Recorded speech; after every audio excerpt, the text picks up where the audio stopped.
So you and I spent a lot of time together over the last 25 days, having grandbabies and going to visit another grandbaby up in South Dakota. And so I've heard a lot of conversations that you've been having. And one of the conversations, or one of the clients you're having conversations with, and we can just make up a name so we don't talk about any of your clients in a way that's inappropriate. But she wants to buy an investment property. And she's working hard and she's smart. She is. But it's a process that she's struggling with. So would you do me a favor and just kind of set up the scenario, like what's happening?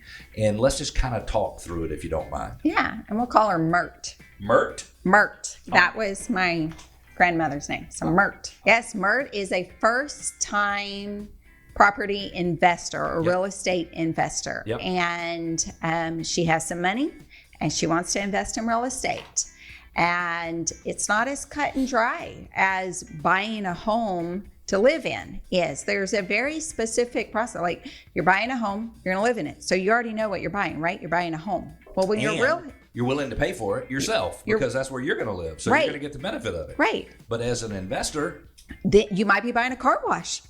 Like, well, that's true. Yes. So as a real estate investor, you got to decide what type of property, what type of real estate. Okay. And so how did Mert decide that she wanted to buy residential rental property? She's not 100%. We're not 100% there. Sometimes she flips. To what? From land. To just raw land. Raw land, and then maybe building something. Raw land, and maybe putting a modular home on it.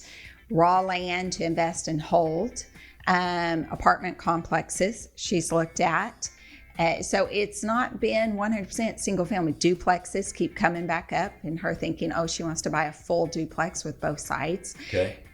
So that's something we're working on, is she has to pick a lane, right? When you're first starting out, you have to decide what type of landlord and what type of property, real estate property, do I want to invest in? What makes sense, and also where you can predict the future, is buying residential real estate. So on one hand, there's the safety of, I can buy raw land, I can put my money in something and make a decision later, but that later decision's an unknown. Yeah. And if you buy the raw land, you don't really know when you're going to be in a position to get some income. You might get it all back in capital gains. Right. You might get some monthly interest or investment income, something like that. So that's so interesting. Yeah. And then buying residential real estate comes with the future prediction, because you can really predict, the house has already been a rental, or there's rentals in the community. So you can easily establish what the likelihood is they'll rent for. Yes.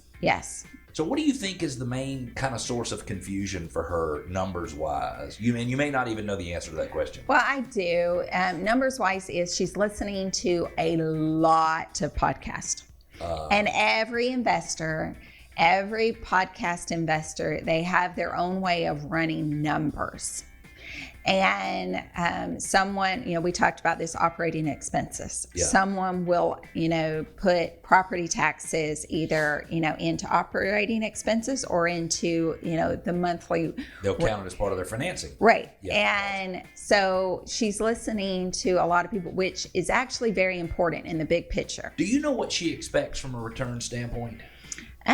So that it's different. Yeah. And ideally, what she expects every single month is a 20%. Like, she wants to see 20% more than what she spent out into her bank account as from increase. A monthly expense standpoint. From a monthly expense standpoint. Okay, makes sense. So if the rent was $2,000, then she wants to keep her expenses monthly around $1,600. Right. So she gets okay. That's yes. an interesting way to look at it. Yes. And that's for her, the cleanest way of understanding it, right? Because when we get off into depreciation or appreciation over time, we're getting into the weeds. But very important. It's very important. Confuse her. Yes. I see. Yes. I see. So if you were to give advice to someone like Mert, who maybe is in DFW, who maybe is in Metro Atlanta, I'm thinking that the advice you give might be similar to the advice you gave in the first segment, which is find a good realtor. Absolutely. Find someone who understands investment real estate, knows how to help you analyze the numbers. And I would say find somebody that is also patient, because as I've heard you work with Mert, and again, that's not her name, she gets off track fairly quickly, but you're very gentle and very patient as you walk through the things that she might be thinking a little bit differently. Yeah, it's education, right? You're dealing with, and it's her money. And you've probably heard me talk to her where we go and look at a house and she's looking at it through the eyes of a home owner. Yeah. Will I live here? Uh-huh. And sometimes I'm like, do that. will a tenant live here? It's very different when you're looking at a property.